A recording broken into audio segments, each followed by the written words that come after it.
Great customer service isn't just about solving problems, it's about creating experiences that your customers will remember and want to share with others in the best possible way. It's about building a reputation as a business that truly cares. And in today's competitive market, that can be your biggest differentiator.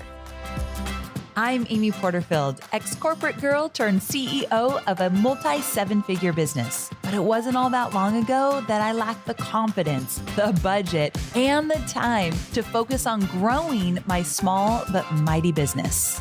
Fast forward past many failed attempts and lessons learned, and you'll see the business I have today. One that changes lives and gives me more freedom than I ever thought possible. One that used to only exist as a daydream. I created the Online Marketing Made Easy podcast to give you simple, actionable, step-by-step strategies to help you do the same. If you're an ambitious entrepreneur or one in the making who's looking to create a business that makes an impact and a life you love, you're in the right place, friend. Let's get started.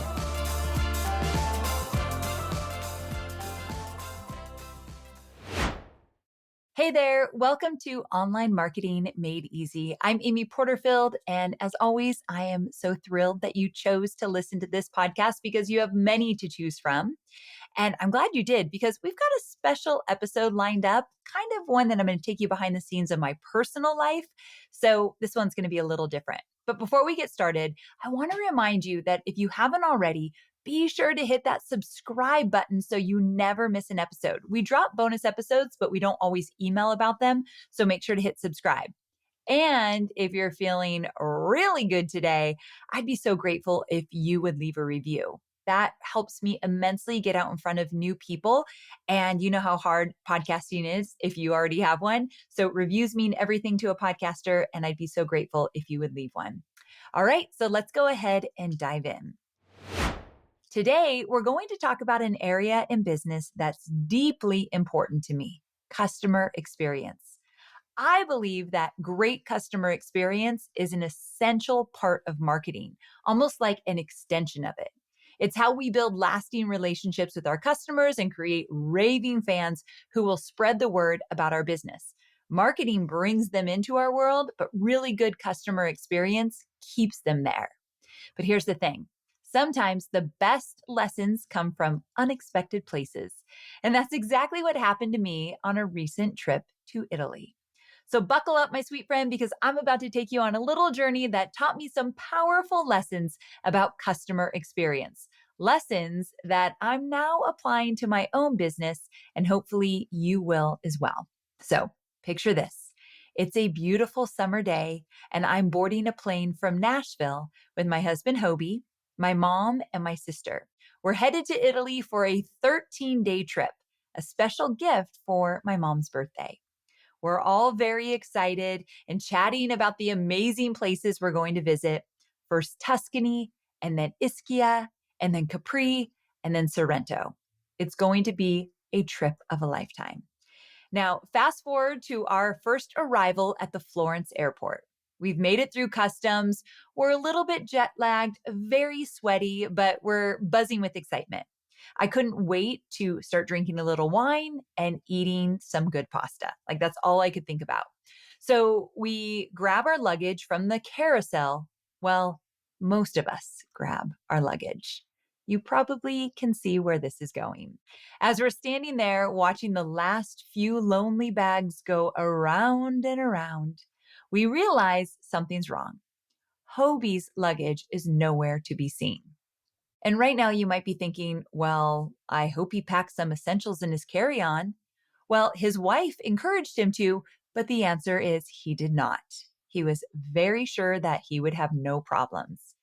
And let me tell you, that was lesson number one right away. Always pack some extras in your carry-on. But hindsight is 20/20, right? So there we were, realizing that everything Hobie needs for our 13-day Italian adventure is in that missing suitcase. And we're talking about t-shirts, socks, toiletries, meds, you name it. Like everything he needed was in that bag. Oh, and at this point, I need to tell you that I talked Hobie into getting a new Italian inspired wardrobe, something he absolutely did not want to do, but I felt like he needed to up his game a little bit. He kind of lives in kind of shorts and t-shirts, sometimes ugly t-shirts, and I wanted him to look good on this trip and feel good. So I talked him in to getting new clothes. So in that suitcase, almost everything had never been worn. And the stuff was kind of expensive, which he was totally mad about, but I talked him into it. He did it. So now we knew that in that suitcase was a lot of expensive clothes that have never been worn. So I think he was extra mad at me in that moment. Like he looked at me like it was my fault. But anyway, moving on. So at this point, we were thinking, okay, don't panic.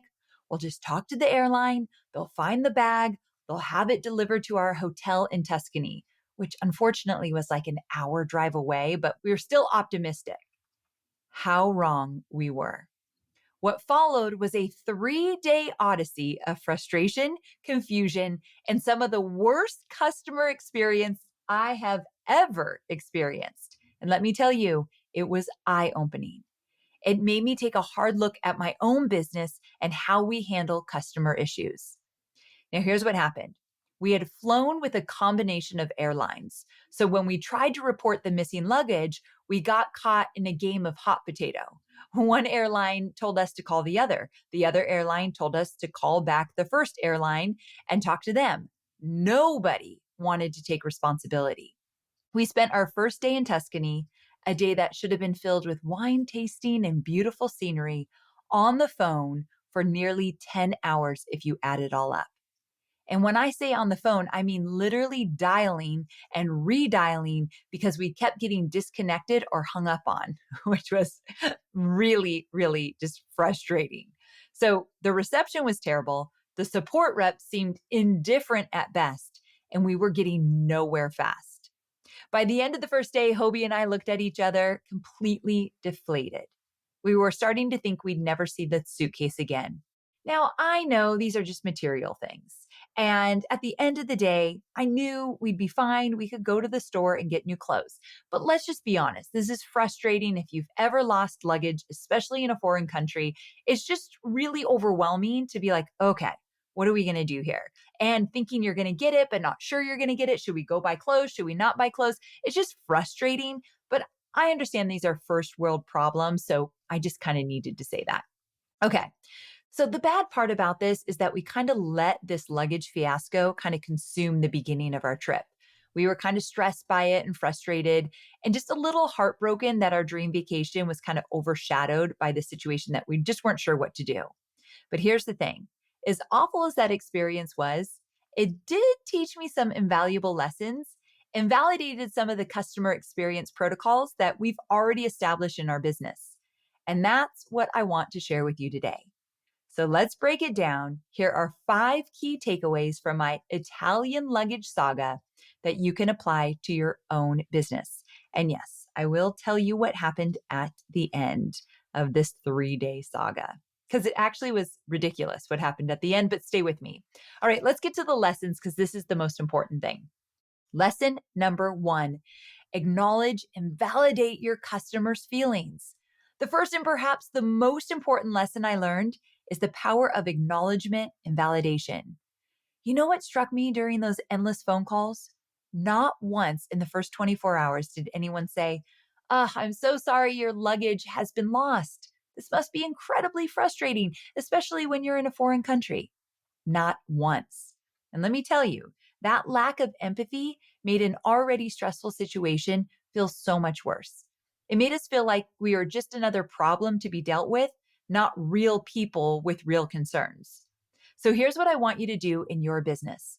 When a customer reaches out with a problem, even if it seems like a very small one, the very first thing I want you to do is acknowledge their feelings. It doesn't matter if the issue was your fault or theirs or anyone else's. Your customer has spent money with you. They're having a problem and they're reaching out for help. They deserve to have their feelings validated. So try something like, I'm so sorry you're experiencing this issue. I can only imagine how frustrating this must be for you. I completely understand why you're upset, and I want you to know that we're going to do everything we can to resolve this for you. See how powerful that is? You're not taking blame. You're not making excuses. You're simply acknowledging their feelings and assuring them that you're on their side. This simple act can diffuse tension and set the stage for a productive conversation. Now, in my own business, I've made this a cornerstone of our customer experience approach. Every member on my team is trained to lead with empathy and validation. Because at the end of the day, we're not just solving technical issues or answering questions. We're dealing with real people who have real emotions tied to the problems they're experiencing. And in my world, a lot of people are brand new to the technology that I'm having them use. So they might write in with a really frustrated story of why the technology is not working. I don't own the technology. These are software companies that I do not own. I just recommend it. So I could easily say, okay, you got to go to that app. And I might say that, like, I want you to go to the specific software and here's a question to ask. But before I do, I will still say, I know that's frustrating because they start to say in their head, they're not good enough. They should understand this and they don't. They have imposter syndrome. So they're coming to you with a lot of emotion, whether they tell you that or not. And so that's why we're extra compassionate to our students and our future students as well. Okay, lesson 2, provide clear next steps. The second big lesson I learned from our luggage fiasco was the importance of providing clear next steps. So during our ordeal, we were constantly left in the dark. We had no idea what was happening behind the scenes or if anything was happening at all. And because we didn't know, we just assumed no one cared. And that uncertainty, it added to our overwhelming stress. So in your business, never leave your customers wondering what's going to happen next. Even if you don't have all the answers right away, outline the steps you're going to take to resolve the issue. So let's use a common scenario as an example. Say a customer emails you because they've been charged 3 times for your course, but they still haven't received the login details. They're understandably upset and are threatening to demand a refund for the whole thing. Here's how you might handle that. First, acknowledge their feelings. I completely understand your frustration. Being charged multiple times and not receiving what you paid for is incredibly upsetting, and I'm so sorry this has happened to you. Then lay out your plan. Here's what I'm going to do to fix this for you. First, I'm going to refund the 2 extra charges right away. You should see those refunds on your credit card within 3 to 5 business days. Second, I'm going to personally send you the login details for your course right now so you don't have to wait any longer to get started. Finally, I'm going to investigate why this happened to make sure it doesn't happen again to anyone else in the future. See how that works? You're not saying, well, we'll look into it. You're giving them a concrete plan of action. Now, this does 2 things. It reassures the customer that you're taking their problems seriously, and it gives them a clear expectation of what's going to happen next. In my business, we've made this a standard part of our customer experience protocol. No matter what the issue is, we always provide clear next steps to our customers. It's amazing how this simple practice can reduce anxiety and build trust. Lesson number 3, follow up proactively. So the third lesson from our Italian adventure was the importance of proactive follow-up. You know what was almost as frustrating as not getting help? Being promised a call back that never came. Time and time again, we were told, we'll call you back in 24 hours with an update. And time again, those calls never came. It left us feeling like maybe we were forgotten and unimportant. So in your business, if you promise to follow up with the customer, you absolutely must follow through. And I'm not just talking about resolving their initial issue. I mean checking in after the fact to make sure everything is still going smoothly. Here's how this might look in practice. Let's go back to our example of the customer who was charged multiple times for your course. After you've refunded the extra charges and sent the login details, set a reminder to follow up with them in a few days. Your follow-up might sound something like this. Hi, use their name. I wanted to check in and make sure everything has been resolved to your satisfaction. Have you seen the refunds hit your account? Were you able to log into the course without any issue? Is there anything else I can help you with? This kind of proactive follow-up accomplishes several things. First, it shows the customer that you genuinely care about their experience, not just putting out fires. And second, it gives you an opportunity to catch any lingering issues before they become a bigger problem. And third, it creates a moment of positive interaction that can help rebuild any trust that might have been damaged by the initial problem. In my business, we've implemented a system of scheduled follow ups for any customer who experiences a significant issue. It's not always easy. It requires careful tracking and dedication from our customer experience team, but the positive feedback we've received makes it more than worth the effort. And look, even if you don't have a customer experience team, this is 100% something you want to do. I don't care how busy you are or how many plates you have spinning in the air. It's so important that you take the time to follow up. Lesson number 4, surprise and delight. So, this next lesson is one of my favorites. This isn't something that we experienced during our luggage ordeal. I wish it would have been, because one small gesture on their part could have made a huge difference. So, here's the idea. Once you've resolved a customer's issue, look for an opportunity to go above and beyond. I'm not saying every customer. You have to kind of decide on where this would make the most sense. But when you have the opportunity, I want you to jump on it. I want you to give them something unexpected that turns a potentially negative experience into a positive one.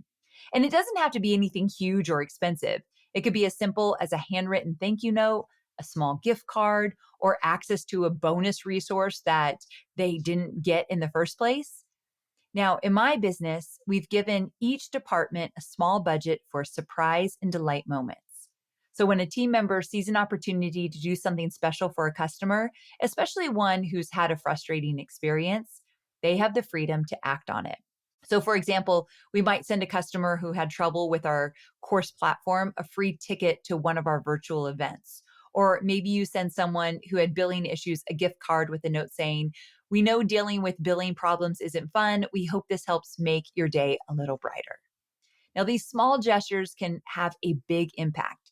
They show your customers that you see them as individuals, not just as a number on a spreadsheet.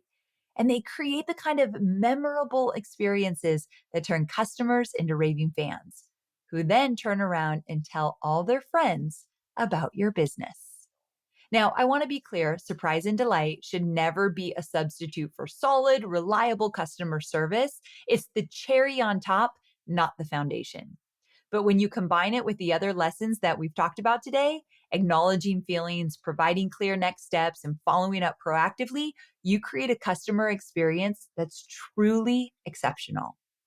And lesson number 5, our final lesson, create a customer experience playbook. So this final lesson can take your customer service from good to great. So creating that customer experience playbook. Think of this playbook as your customer experience Bible. It's a comprehensive guide that outlines your company's philosophy, processes, and best practices. So having this playbook ensures that every team member is on the same page and can provide consistent, high quality service.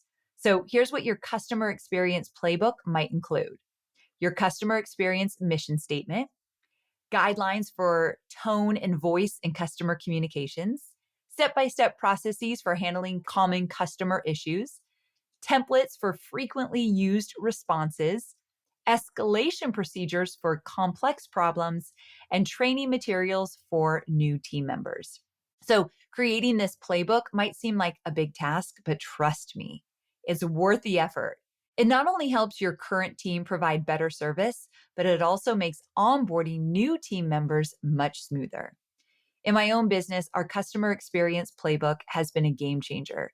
It's helped us maintain a consistent level of service even as we've grown and added new team members. Plus, it's a living document.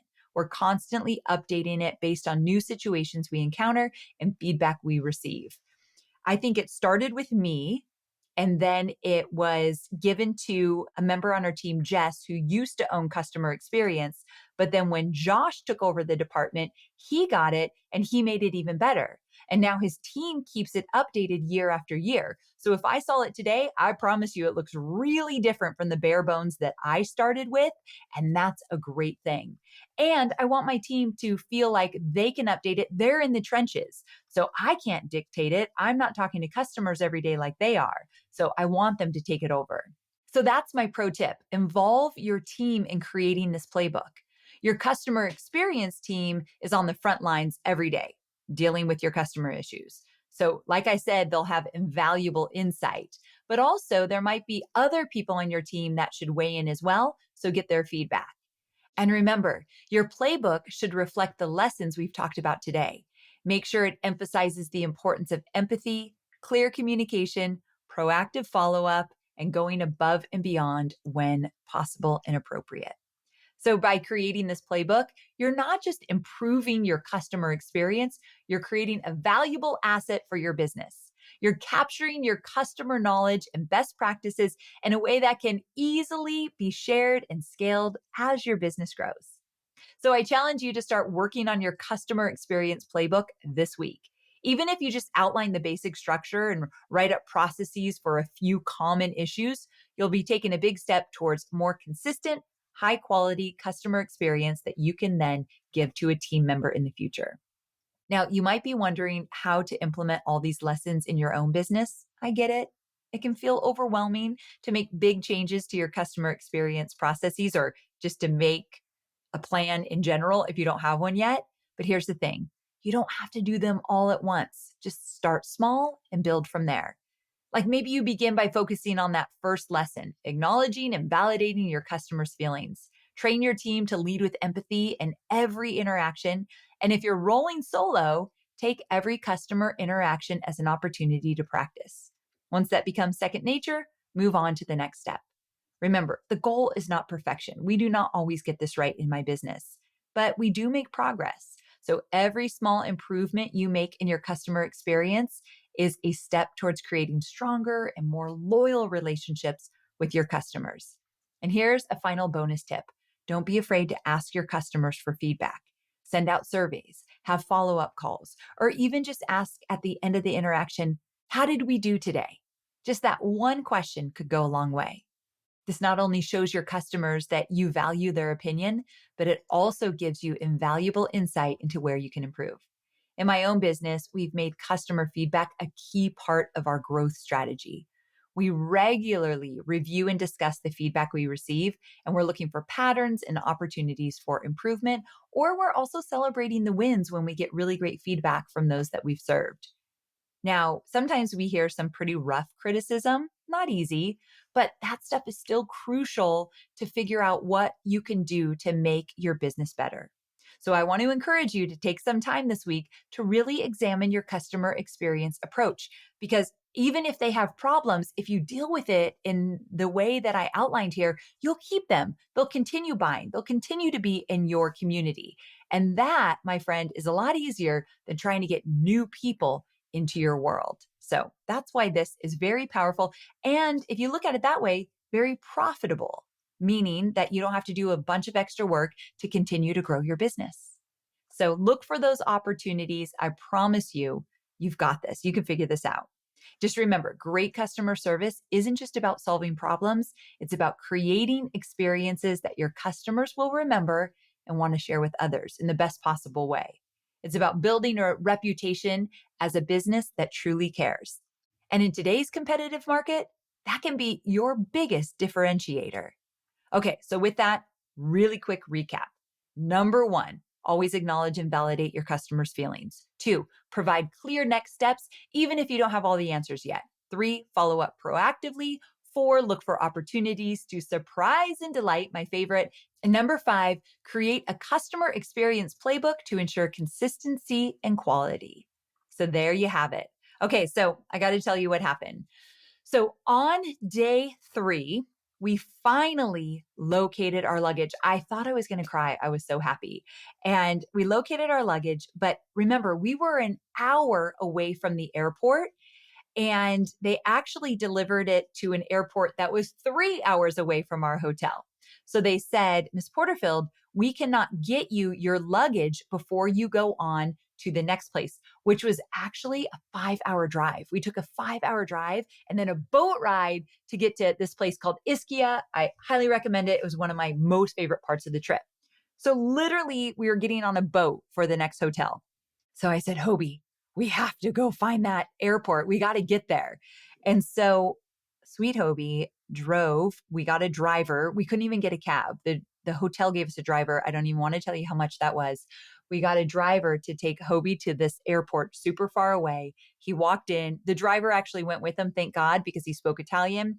We got Hobie's luggage and he drove back, and the rest is history. But the fact that we had to pay to go drive to the airport, we are trying to get some money back, but I don't know if it will ever happen. Really terrible experience, but I know first world problems, there's bigger problems in this world. And so that's why I thought it was important to take some lessons from it to see the silver lining, and all is great. And now he's got all his Italian clothes that he and listen, I bet he doesn't even want to wear this Italian wardrobe that I encouraged him to buy, but you can bet he will be wearing it. After all of that, he's going to wear it. I'm going to encourage it. I got to take some pictures and show you on Instagram how good he looks. But anyway, that was it. We finally got his luggage back. All right, before I let you go, I do want to tell you about one more thing, very timely, that is coming up. I am very thrilled to announce that we are opening our Course Competent Bootcamp. We do this once a year. It's my most favorite thing, and I want you there. So it's a 5-day live interactive experience where I'm going to guide you through the core steps of creating a course from scratch. We're going to cover everything from coming up with the most profitable course idea that aligns with your passion to developing smart pricing so you can predict what is going to come from your launches. And also, I'm going to help you make sure that you find your audience so that when you are ready to sell, they are ready to buy. And really, the bootcamp is designed to show you how to create a course that best serves your ideal customer. So we're going to explore so much in this bootcamp. And I promise you, if you've ever wanted to kickstart your digital course journey, this is exactly where you start. You'll be making the right decisions, building the right foundation, and starting the right way. Now, the cool part is it's just $47, one of the cheapest things I offer all year. And you get access to all the content. It's live, and I'll give you the recordings. You get a community. You get to ask questions. You get to learn from other people who have created amazing courses. Like, it is the place to be. So to join me, it's amyporterfield.com/bootcamp. amyporterfield.com/bootcamp. All right, my sweet friends, thanks for listening to my Italian journey. And I really hope that you never have to experience losing luggage in a foreign country. And if you have, oh my gosh, I feel you. All right, I can't wait to see you next week for more entrepreneurial goodness. Bye for now.